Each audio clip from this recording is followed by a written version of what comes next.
하나님께서 저희에게 주시는 말씀을 함께 봉독하도록 하겠습니다. 오늘 하나님께서 저희에게 주시는 말씀은 신약성경 사도행전 7장 17절에서 34절까지 말씀입니다. 이 말씀을 저와 여러분이 한 절씩 교독하겠습니다. 제가 먼저 봉독합니다. 하나님이 아브라함에게 약속하신 때가 가까움에 이스라엘 백성이 애굽에서 번성하여 많아졌더니 그가 우리 족속에게 교활한 방법을 써서 조상들을 괴롭게 하여 그 어린 아이들을 내버려 살지 못하게 하려 할세.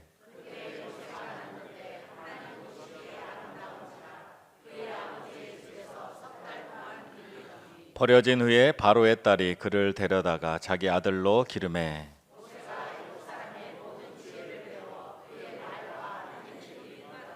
나이가 40이 되매 그 형제 이스라엘 자손을 돌볼 생각이 나더니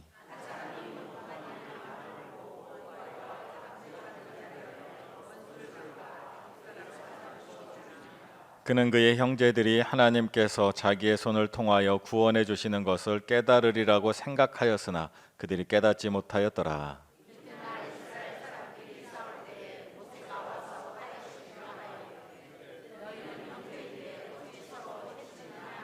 그 동물을 해치는 사람이 모세를 밀어뜨려 이르되 누가 너를 관리와 재판장으로 우리 위에 세웠느냐.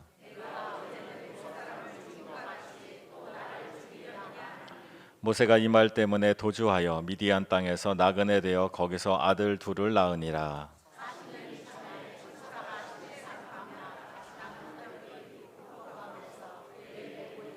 모세가 그 광경을 보고 놀랍게 여겨 알아보려고 가까이 가니 주위에 소리가 있어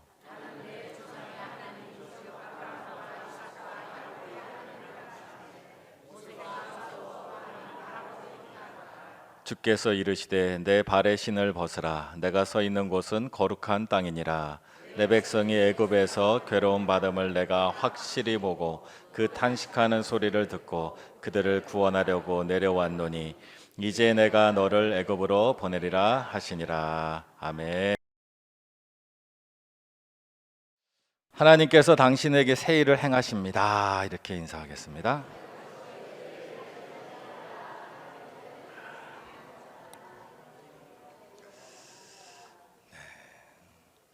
스테반 집사님의 설교가 계속되고 있어요. 굉장히 긴 설교예요. 아마 다음 주까지도 계속 갈 것 같은데 오늘 우리 본문의 핵심은 율법에 관련된 거예요. 지금 초대교회가 유대인들로부터 공격받는 게 두 가지입니다. 하나는 성전을 파괴하려고 한다. 또 하나는 율법을 수정하거나 고치려고 한다. 그렇지 않다라는 얘기를 지금 하는데 특별히 유대인들에게 율법이란 특별한 의미가 있습니다. 유대인들은 율법을 굉장히 중요하게 생각합니다. 당연하죠. 하나님의 말씀이기 때문에 그렇습니다. 여호수아 23장 6절에 보면 너희는 크게 힘써 모세의 율법책에 기록된 것을 다 지켜 행하라. 그것을 떠나 우러나 좌로나 치우치지 말라라고 말했습니다. 율법을 잘 지키되 우러나 좌로나 치우치지 말고 정직하게 하나님을 잘 믿어라. 그리고 율법을 지키면 복이 되고 율법을 따르지 않으면 저주를 받을 것이다 라고 말했어요. 그래 율법을 잘 지켜야 되죠. 근데 유대인들이 율법을 잘 지키는데 뭐가 문제일까? 왜 예수님이 오셔서 왜 유대인들의 율법 지키는 것에 대해서 말씀하셨을까? 이렇게 철저하게 잘 지키려고 하는 유대인들에게 뭐가 문제일까? 문제는 율법 자체에 있는 것이 아니라 율법이 살아있는 말씀이어야 되는데 율법이 죽은 율법처럼 돼 있어서 그렇습니다. 히브리서 4장 12절에 보면 하나님의 말씀은 살아있고 활력이 있어 좌우의 날선 어떤 검보다도 예리하여 혼과 영감이 관절과 골수를 찔러 쪼개기까지 하며 또 마음의 생각과 뜻을 판단하느니 하나님의 말씀은 살아있어서 우리의 심령을 바꾸고 변화시키고 막 놀라운 일들을 하는데 유대인들이 지키고 있던 이 율법, 좌로나 우로나 치우치지 않고 이 율법을 지켜야 복을 받는다고 철저히 믿고 따르고 있는데 그 말씀이, 그 율법이 살아있지 않다라는 거예요. 예수님이 보시기에, 하나님이 보시기에 살아있지 않은 거예요. 그렇다면 어떻게 하면 율법을 살아있게 움직일 수 있을까? 어떻게 하면 율법을 살아 움직이는 말씀으로 우리가 지킬 수 있을까요? 그것은 예수님이 보여주셨는데 마태복음 5장 17절에 이렇게 말합니다. 내가 율법이나 선지자를 폐하러 온 줄로 생각하지 말라. 폐하러 온 것이 아니요 완전하게 하려 함이라. 예수님을 통하여 율법이 완전하게 된대요. 근데 예수님이 율법을 온전하게 된다, 온전하게 한다라는 뜻은 뭘까요? 예수님은 오셔서 구약에 모세를 통하여 주신 율법을 한자도 바꾸지 않으셨어요. 수정 안 하셨어요. 하나도 수정 안 했는데 예수님은 율법을 완전하게 한다 그랬어요. 율법 자체는 문제가 없는 거예요. 그 율법이 완전하게 된다는 것은 예수님은 하나님의 뜻에 온전하게 순종함으로 그 완전함을 이루셨다는 거예요. 즉 하나님이 우리에게 주신 율법 말씀이 온전해지고 살아 움직이려면 그 말씀이 살아있는 사람 안에서 움직일 때 완전해진다라는 거예요. 그런 점에서 스데반 집사님이 오늘 율법에 대해서 얘기하는데, 율법은 얘기하지 않고 무엇을 얘기하냐? 모세를 이야기합니다. 율법의 조항을 받은 첫 번째 사람이 모세입니다. 근데 모세가 유대인들에게, 이스라엘 사람들에게 전해준 율법 조항을 완전히 이해하고 살아있는 말씀으로 따르기 위해서는 율법을 첫 번째 받은 모세의 삶과 연결을 시켜야 된다라는 거예요. 우리도 마찬가지. 하나님의 말씀이 살아 움직이려면 그 말씀이 내 안에서 살아 움직이는 겁니다. 그렇지 않으면, 내가 말씀 안에 살아있지 않으면 그 말씀은 그냥 성경책 안에 기록되어 있는 죽어있는 말씀과 같아요. 그래서 스데반 집사님이 오늘 모세의 삶을 통하여 하나님이 왜 모세의 이 삶 속에서 율법을 주셨고, 모세는 자신의 삶을 통하여 깨닫고 알게 된 그 율법을 어떻게 적용하고 그 율법을 가지고 사람들을 재판까지 했다라는 겁니다. 그런 점에서 모세의 삶을 돌아보는 겁니다. 17절의 말씀을 보면 이렇습니다. 하나님이 아브라함에게 약속하신 때가 가까움에 이스라엘 백성이 애굽에서 번성하여 많아졌더니, 하나님께서 아브라함에게 주신 약속이 있어요. 크게 보면 두 가지. 하나는 하나님께서 지시하실 땅, 즉 약속의 땅, 가나안 땅으로 가라. 또 하나는 그렇게 되면 자손이 번성할 것이다. 너는 민족의 열방의 아비가 될 것이다. 근데 오늘 17절에 보니까 하나님께서 아브라함에게 약속하신 때가 가까웠어요. 첫 번째 하나님께서 주신 약속 중에 하나인 자손들이 번성해졌어요. 이스라엘 사람들이 많아졌어요. 이제 하나님의 약속이 이루어지려면 두 번째 아직 이루어지지 않은 약속, 가나안 땅, 약속의 땅으로 들어가야 돼요. 그때가 가까이 왔어요. 그때 누가 태어났냐? 모세가 태어났습니다. 모세가 태어날 때 환경이 어떠했나? 18절과 19절에 이렇게 말합니다. 요셉을 알지 못하는 새 임금이 애굽 왕에 오르매 그가 우리 족속에게 교활한 방법을 써서 조상들을 괴롭게 하여 그 어린 아이들을 내버려 살지 못하게 하려 할세. 하나님의 약속이 이루어지고 그 이루어지는 약속의 중요한 일을 해야 될 모세가 태어났는데, 모세가 태어날 때는 어떤 환경이냐면 이집트의 권력이 이스라엘 사람들의 남자아이가 태어나면 다 죽이는, 즉 권력에 의해서 죽을 수밖에 없는 상황에 모세가 태어났다라는 거예요. 그리고 20절과 21절에 보면 이렇습니다. 그때 모세가 낳는데 하나님 보시기에 아름다운지라 그의 아버지의 집에서 석 달 동안 길리더니 버려진 후에 바로의 딸이 그를 데려다가 자기 아들로 기르매. 세상 권력은 모세를 죽이려고 하고 부모님은 그것을 보호해주지 못해서 결국 21절 초반에 보면 버렸다라고 표현해요. 부모님이 보호해줄 수 없는, 권력은 모세를 죽이려고 하고 모세의 부모는 그것을 지키지 못하는 상황 가운데 모세가 태어났다는 거예요. 모세의 삶의 시작이 상당히 불운합니다. 아주 안 좋은 시대에 태어났어요. 근데 모세의 삶에서 중요한 것은 그가 권력자들이 자기를 죽이려고 하는 것도, 부모님이 자기를 지키지 못하여 어쩔 수 없이 버렸다는 것도 중요하지 않고, 더 중요한 건 뭐냐면 하나님이 모세를 사랑하시고 그를 구원하셨다라는 거예요. 모세는 하나님의 구원을 경험했습니다. 그 하나님의 구원을 경험한 모세가 율법을 생명의 말씀, 생명의 법칙으로 적용할 수 있는 거예요. 하나님의 말씀이 살아있으려면 먼저 우리가 하나님의 구원과 도우심을 경험해야지 가능하다라는 겁니다. 하나님의 도우심과 구원이 내 삶에 있다. 하나님의 도우심이, 은혜가 내 삶에 있다. 나는 그런 경험을 했다. 내 삶은 하나님의 은혜로 있다라는 마음이 우리 안에 있어야 돼요. 제가 책 하나를 소개해 드리려고 가져왔는데 어른의 영향력이라는 책입니다. 못 들어보셨을 줄 믿습니다. 이 책은 10세, 만 10세에서 25세 되는 청소년들을 멘토링하는 방법을 알려주는 책이에요. 너무 두꺼워서 내용은 사실은 핵심은 간단한데 그걸 적용하느라고 내용이 굉장히 두꺼워요. 청소년들 관심 있는 청소년 양육하고 또 관계하시는 관심 있는 분들 한번 읽으면 합니다. 근데 이 책에서 저도 새로운 걸 많이 배웠는데 저도 과거에 젊은 청소년들이란 신경생물학적 무능한 존재라고 생각했어요. 신경생물학적 무능을 못해. 말은 복잡하지만 설명을 보면 이래요. 청소년이란 결함이 있고 생각이 부족해서 자신의 행동이 미래에 미칠 결과를 미처 이해하지 못하는 그런 존재로 간주하는 거예요.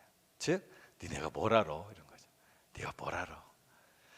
청소년은 뇌가 제대로 발달되지 못해서 미래를 생각하고 계획할 능력이 없다.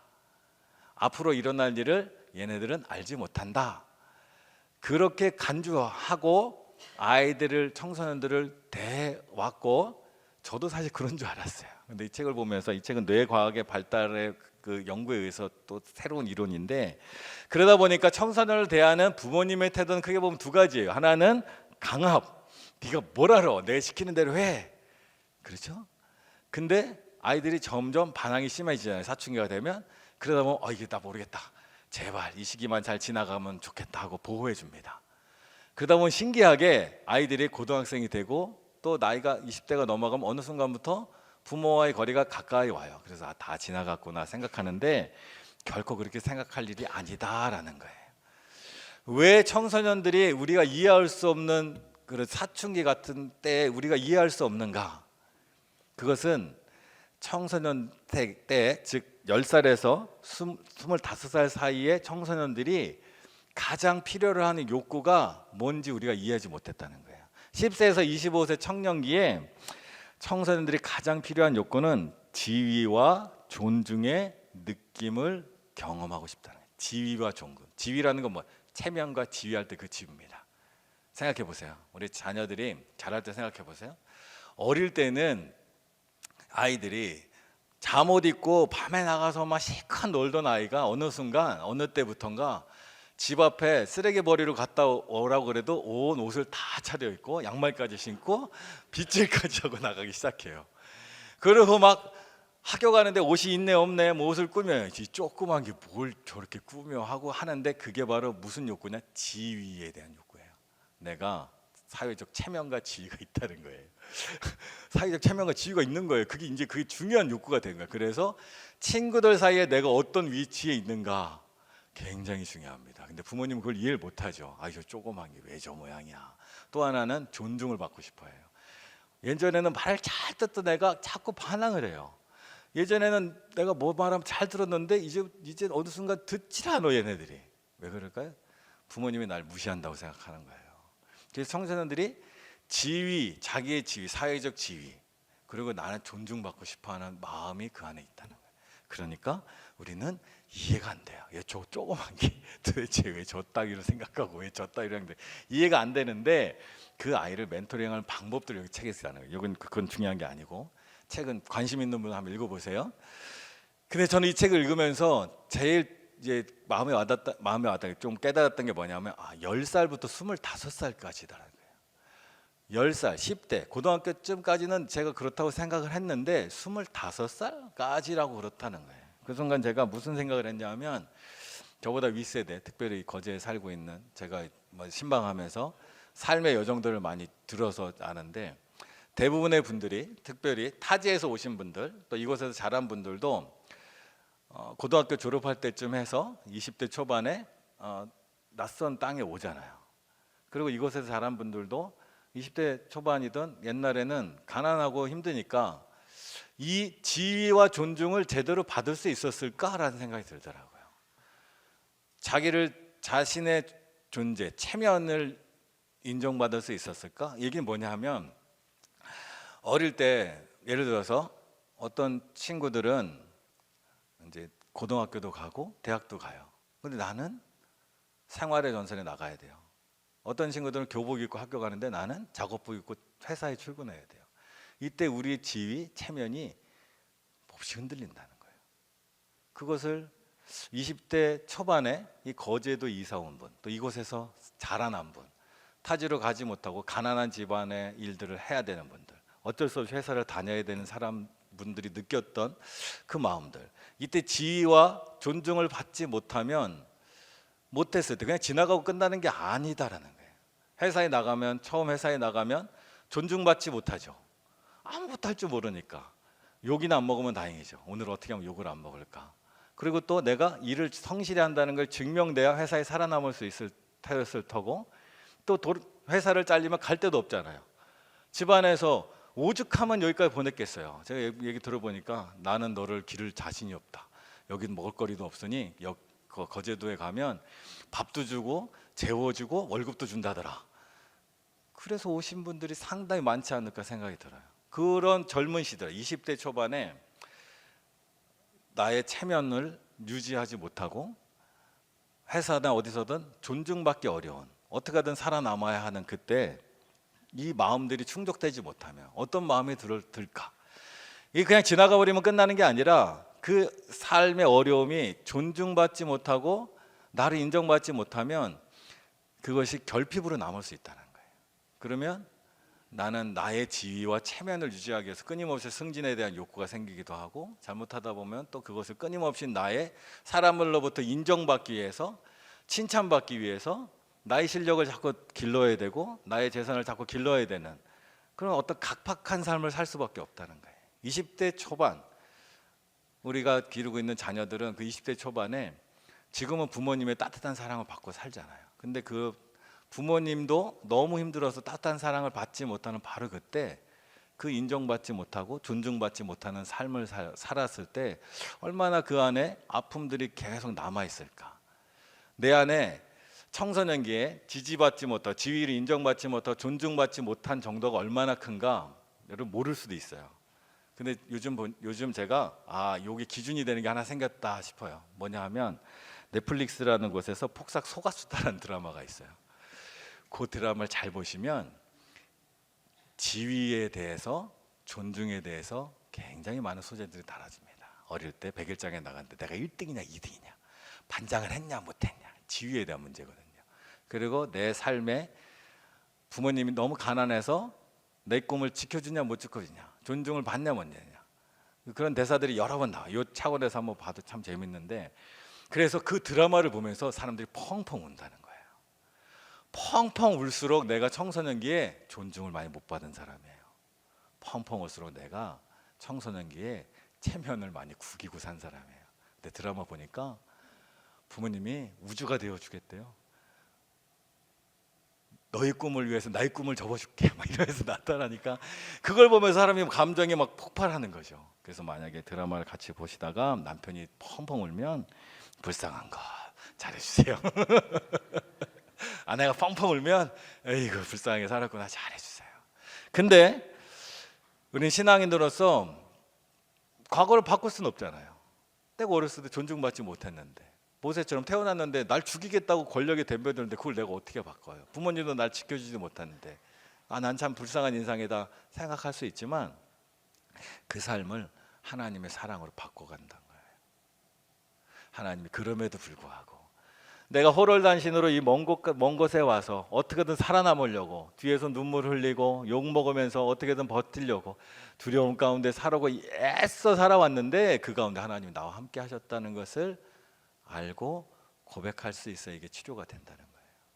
그리고 실제로 하나님이 우리를 그렇게 돌봐주셨다는 거예요. 아무도 날 존중해 주지 않지만 하나님이 날 사랑하셨고, 아무도 날 지켜주지 않았지만 하나님이 날 지켜주셨다는 거예요. 세상 사람들 앞에서는 거제도가 어디든지도 모르는 바로 그곳에 와서 살고 있지만, 우리 세상 사람들 앞에는 번듯이, 한때는 또 어떨 때는 번듯하게 나 여기서 일해요 말하지도 못할 정도로 내 자신의 직업에 대해서 말할 수 없을 때도 물론 있었겠지만 하나님 나와 함께 하셨다라는 고백이 우리 안에 있습니다. 그리고 그 고백이 모세의 고백이라는 거예요. 나는 그 어려운 시대에 태어났지만 하나님이 날 지켜주셨어요. 그 힘든 시간을 살았지만 하나님이 나와 함께 하셨어요. 그래서 나의 삶은 가치가 있습니다. 나의 삶은 하나님의 은혜 안에 살았습니다. 그래서 우리의 삶을 돌아볼 때 이 마음이 필요합니다. 내 삶은 하나님의 사랑과 관련된 기억이다라는 거예요. 그래서 삶에 어렵고 힘든 거 이거 자꾸 생각하지 마시고 그것 위에 그 어렵고 힘든 가운데서도 하나님이 나를 어떻게 지켜주시나. 내가 하나님 믿기 전에도 하나님이 이미 날 지켜주셨기 때문에 하나님 안에서 내 삶을 기억하는 것. 그 기억하는 누가요? 모세가 하나님의 말씀을 삶에 적용할 수 있다는 거예요. 하나님의 말씀으로 넌 착한 사람, 넌 나쁜 사람, 넌 의인, 넌 악인 이렇게 생각한 게 아니라 하나님이 비록 너의 삶이 어렵고 힘들더라도 내가 어쩌면 죄 가운데 빠져 있더라도 하나님이 당신과 함께하면 하나님이 그것을 다 고쳐줄 겁니다. 하나님이 나 회복시켜 줄 겁니다. 나를 보십시오. 나도 죽을 위기에 태어나자마자 죽을 위기에 있었지만 하나님이 날 지켜주셨습니다라고 고백할 수 있는 게 바로 모세의 삶이고 그 마음으로 율법을 말씀을 지킬 때 그 말씀이 살아 움직인다는 거예요. 그의 삶 속에서. 모세의 삶에서 또 봐야 될 장면들이 또 있는데 23절과 24절 이렇게 말합니다. 나이가 40이 되매 그 형제 이스라엘 자손을 돌볼 생각이 나더니 한 사람이 원통한 일 당함을 보고 보호하여 압제받는 자를 위하여 원수를 갚아 애굽 사람을 쳐 죽이니라. 모세는 그래도 건강하게 자랐어요. 40이 되었을 때 자기 민족 이스라엘 민족을 내가 뭔가 도와야겠다. 하나님이 날 구원하신 이유가 나로 하여금 뭔가 일을 하려고 시키신 거야 라고 자각을 하고 이스라엘을 돕기 위해 나섰어요. 그래서 자기 민족 이스라엘을 괴롭히는 이집트 사람을 몰래 죽였어요. 그랬을 때 이스라엘 민족들이 자기를 지도자로 삼아줄 줄 알고 당신은 우리가 할 수 없는 일을 할 수 있구나 하고 도와줄 줄 알았는데 도와주고 지지해 줄 줄 알았는데 지지받지 못했습니다. 27절과 28절 이렇게 말합니다. 그 동물을 해치는 사람이 모세를 밀어뜨려 이르되 누가 너를 관리와 재판장으로 우리 위에 세웠느냐 내가 어제는 애굽 사람을 죽인과 같이 또 나를 죽이려 하느냐. 모세는 배척당하는 아픔을 겪게 됩니다. 선한 뜻으로 일을 했는데 사람들이 그 마음을 몰라줘요. 하나님의 뜻이다 생각하고 하나님의 일이다 생각하고 나에게 하나님이 주신 이 특권을 이스라엘 민족을 위해서 사용해야지 하고 했는데 하나님이 그 역사하시고 하나님이 도와주시는 것 같았는데 이스라엘 백성들은 이것을 배척한다는 거예요. 근데 이것이 여기만이 아니에요. 40년 뒤에 모세가 다시 이집트로 돌아와서 이스라엘 백성을 위해서 일했을 때 또 배척을 당합니다. 모세가 처음으로 이집트에 돌아왔을 때 바로와 담판을 짓습니다. 하나님께서 나를 보내셨습니다. 바로 앞에서 내 백성 이스라엘을 보내라. 그들은 나를 예배할 자다 하고 우리를 광야로 나가서 예배하게 해주십시오. 그랬더니 파라오가 이 백성이 게으르다. 정말 할 일이 없구나. 얼마나 할 일이 없으면 나가서 예배한다고 하냐. 너희들에게 일을 더 많이 시키겠다 하면서 이전에 하던 일보다 더 많은 일을 시켜요. 그 이후에 이스라엘 백성들의 반응이 출애굽기 5장 21절입니다. 그들에게 이르되 너희가 우리를 바로의 눈과 그의 신하의 눈에 미운 것이 되게 하고 그들의 손에 칼을 주어 우리를 죽이게 하는도다. 여호와는 너희를 살피시고 판단하시기를 원하노라. 40년 전이나 똑같은 반응이 일어난 거예요. 모세는 선한 뜻을 가지고 이스라엘 위해서 일했는데 사람들이 나를 싫어해요. 좋아하지 않아요. 그리고 40년 뒤에 다시 와서 일을 했는데 이스라엘 백성들이 또 싫어하는 거예요. 네 일이 잘못됐다는 거예요. 너 때문에 우리가 더 힘들어졌다. 40년 전에 이스라엘 백성이 모세를 싫어한 것과 40년 후에 싫어한 것, 제가 생각할 때 차라리 40년 전에는 그래도 그 만난 한 사람이 모세를 싫어했지 다른 사람들 중에는 그래도 모세가 우리를 위해서 일하는 걸 하고 지지하는 사람들이 아마 있었을 거라 저는 생각되는데 지금 40년 후에는 모세의 이 행동 때문에 이스라엘 모든 사람이 일거리가 더 많아졌잖아요. 아마 더 많은 사람들이 모세를 싫어했을 것 같아요. 근데 40년 전과 40년 후에 모세의 반응이 달랐어요. 40년 전에는 모세가 어떻게 했냐? 도망갔어요. 미디안으로. 그 소리를 듣고 이스라엘 사람들이 자기를 비난하는 소리를 듣고 도망을 쳤어요. 근데 40년 뒤에 모세는 어떻게 반응했냐? 하나님께 기도하러 갑니다. 도망가지 않고. 그것이 바로 출애굽기 5장 22절과 23절인데 모세가 여호와께 돌아와서 아뢰되 주여 어찌하여 이 백성이 학대를 당하게 하셨나이까? 어찌하여 나를 보내셨나이까? 내가 바로에게 들어가서 주의 이름으로 말한 후로부터 그가 이 백성을 더 학대하며 주께서도 주의 백성을 구원하지 아니하시나이다. 기도가 이렇게 아름답진 않죠. 하나님 앞에 가서 징징거리는 거예요. 하나님 왜 저를 보내셨어요? 하나님 말대로 했는데 이게 뭐예요? 더 엉망이 돼버렸잖아요 하고 하나님 앞에 징징대요. 근데 중요한 것은 도망가지 않고 하나님 앞에 징징대며 기도했다는 게 중요한 거예요. 모세의 삶에 나타난 하나님이 왜 모세를 통하여 율법을 주셨나? 이것을 경험한 모세에게 준 것이에요. 하나님께서 왜 모세로 하여금 이스라엘 백성 자기 민족에게 배척받게 했나? 그 시간은 모세가 좌로나 우로나 치우치지 않고 사람의 말과 사람의 감정보다 하나님과 동행하며 하나님의 뜻을 향하여 더 나아가는 하나님의 섭리가 이 안에 있습니다. 여호수아 1장 7절, 여호수아에게 주신 말씀도 동일합니다. 오직 강하고 극히 담대하여 나의 종 모세가 내게 명령한 그 율법을 다 지켜 행하고 우러나 좌우러나 치우치지 말라. 그리하면 어디로 가든지 형통하리라. 배척을 당한 모세에게 하나님께서 율법을 주신 이유는 하나님만 바라볼 수 있는 힘을 주시는 거예요. 그래서 하나님의 말씀이 우리 안에 살아 있으려면 우리가 사람들의 생각, 사람들의 반응보다 어느 순간 외롭고 힘들더라도 하나님만을 바라볼 수 있는 그 시간이 우리에게 필요하다는 거예요. 하나님 말씀이 그렇습니다. 우리가 하나님의 일을 해도 사람들이 다 우리를 좋아할 수 없어요. 모든 사람이 날 좋아할 수도 없고 모든 사람의 생각이 다 같을 수도 없어요. 저도 이런 걸 여러 번 경험했는데 아마 신앙생활에서 첫 번째 경험하고 제가 하나님을 만날 때가 20살인데 이 경험을 20살에 했어요. 제가 알다시피 공부를 고등학교 때 잘 못해가지고 재수할 때는 공부를 안 하고 놀기만 했는데 하나님을 만나고 20살에 남들 삼수할 때 내가 공부해야겠다. 하나님의 뜻을 알고 싶고 또 하나님이 어떤 분인지 알고 싶은데 왠지 그때 공부해야겠다는 마음을 하나님이 주셨어요. 그래서 부모님께 어머님께 공부해야겠습니다. 그때 어머니가 한숨을 쉬셨어요. 저래도 그랬을 것 같아요. 고등학교 때도 공부 안 했지. 재수 때도 공부 안 하는 애가 갑자기 공부한다니까 저 인간이 왜 저러네.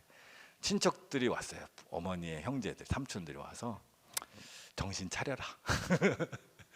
저래도 그랬을 것 같아요. 그때 돌아보면. 근데 그 시간이 저는 하나님이 그래도 나에게 주신 응답을 따라 나가야 된다 생각. 그래서 아무 응원도 받지 못하고 물론 어머니 도와주셨지만 지지도 받지 못하고 그 길을 갔어요. 1년 동안. 근데 그 길을 완주를 했죠. 그 시간이 근데 굉장히 저에게는 귀한 시간이에요. 나중에 보면 사람들이 지지가 없고 사람들이 나를 인정하지 않아도 하나님의 말씀을 붙들고 우리는 가야 될 시간들이 반드시 있다라는 거예요. 그 시간을 간 모세가 하나님의 말씀을 제대로 적용할 수 있는 거예요. 그래서 하나님께서 모세의 삶에 이 위기 속에서 부르시고 사람들의 인정을 받지 못하는 외로운 길 속에서 하나님이 부르시는데 그 가운데 하나님을 제대로 만난 모세가 자기 삶 속에서 그 하나님의 말씀이 살아 움직이니까 그것이 하나님의 온전한 율법으로 적용할 수 있게 된다는 거예요. 그래서 우리도 우리의 삶을 돌아볼 때 사람에게 받은 상처들이 있어요. 나를 지지해 주지 않고 나를 인정해 주지 않아요. 근데 그것은 사람하고는 절대 해결할 수 없어요. 하나님 안에서만 극복할 수 있다라는 거예요. 그것을 잘 기억하셔야 돼요. 그리고 하나님은 그 시간을 우리에게 허락하십니다. 다 사람들이 날 별로 안 좋아하고 이거 별로 지지하지 않는다 그러면 기도할 때구나 하고 하나님만 바라보고 나가세요. 그러면 하나님께서 역사하십니다. 32절과 34절은 또 이렇게 말합니다. 나는 내 조상의 하나님 즉 아브라함과 이삭과 야곱의 하나님이라 하신대 모세가 무서워 감히 바라보지 못하더라. 내 백성이 애굽에서 괴로움 받음을 내가 확실히 보고 그 탄식하는 소리를 듣고 그들을 구원하려고 내려왔노니 이제 내가 너를 애굽으로 보내리라 하시니라. 하나님께서 모세에게 나타나셨을 때 나는 아브라함과 이삭과 야곱의 하나님이다라고 나타났어요. 그 얘기는 하나님은 아브라함에게 주신 약속, 이삭에게 주신 약속, 야곱에게 주신 약속 변하지 않았다라는 거예요. 약속은 변하지 않았으나 모세를 통하여 새롭게 일하시겠다라는 거예요. 모세의 삶을 통하여 새롭게 일하시겠다는 거예요. 세상의 그 어떤 힘으로도 구원을 받을 수 없는 상황에 태어났지만 하나님의 구원을 경험한 그것을 믿는 모세에게 하나님께서 새 일을 행하셨다는 거예요. 모든 사람이 모세를 비난하고 모세와 함께하지 않아도 오직 하나님만 나의 편이시면, 내가 하나님만 나와 함께하시면 이 길을 끝까지 갈 수 있겠습니다라고 고백하는 그 모세와 하나님이 함께하셨다는 거예요. 실제로 이후의 삶이 그렇죠.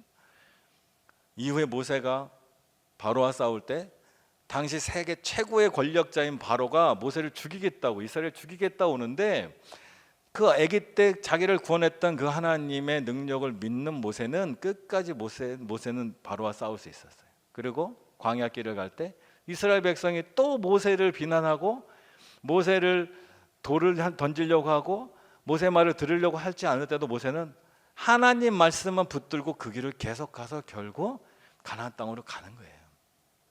하나님 그렇게 우리에게 일하신다는 거예요. 그래서 우리 삶에, 우리 자신의 삶을 하나님의 은혜 안에서 잘 바라볼 수 있고, 그 바라보는 사람만이 하나님의 말씀을 살아서 내 삶 속에서 역사함에 나타날 수 있다는 거예요. 결국 하나님의 말씀이 우리 삶에서 놀라운 역사가 나타나려면 내가 그 하나님과 어떻게 관계하느냐에 달려 있다는 거예요.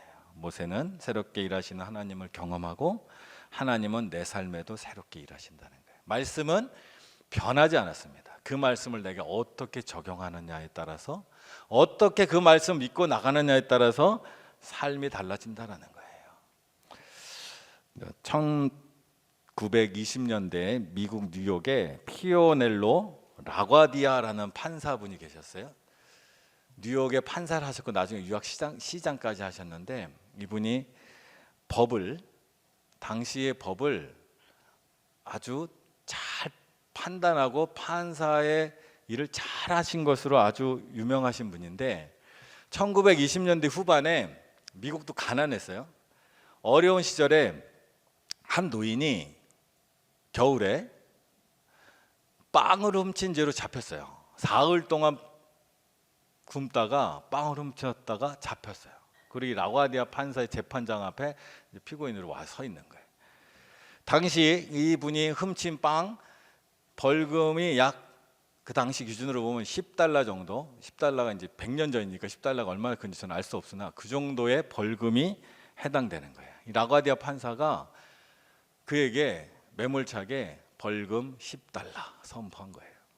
회중에 있던, 뒤에 있던 방청객들이 술렁술렁한 거죠. 아니 저 불쌍한 사람한테 $10를 저 벌금을 내다니. 그러면서 선고문을 이 판사님이 이렇게 읽어갑니다. 이 노인이 이렇게 어려운 삶을 살게 된 데는 이 비정한 도시에 사는 우리가 가난한 사람을 돌보지 않은 죄가 있습니다.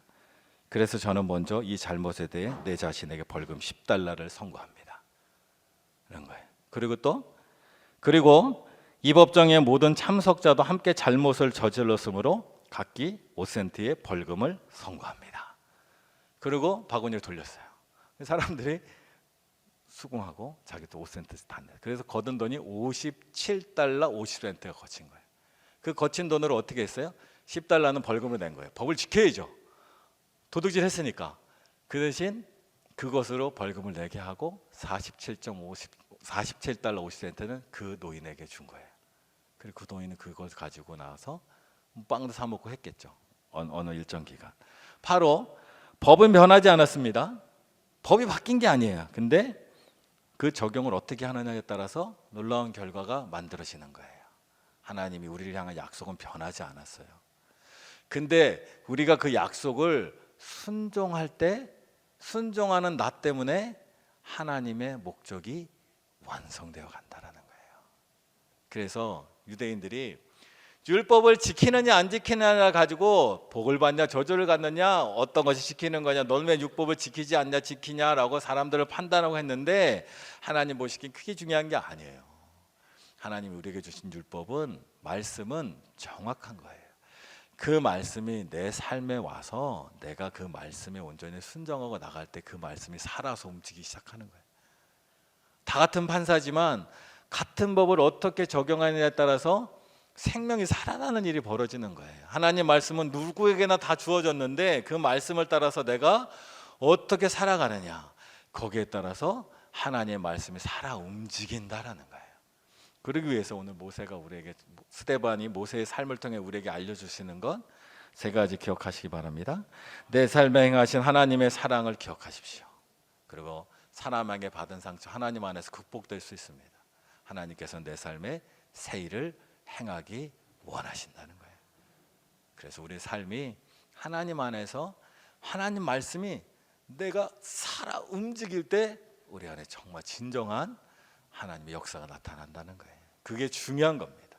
율법이 중요한 게 아니라 율법이 살아있느냐 없느냐가 중요한 겁니다. 하나님 말씀이 중요한 게 아니라 하나님 말씀이 살아있냐 없느냐가 우리에게 중요하다는 거예요.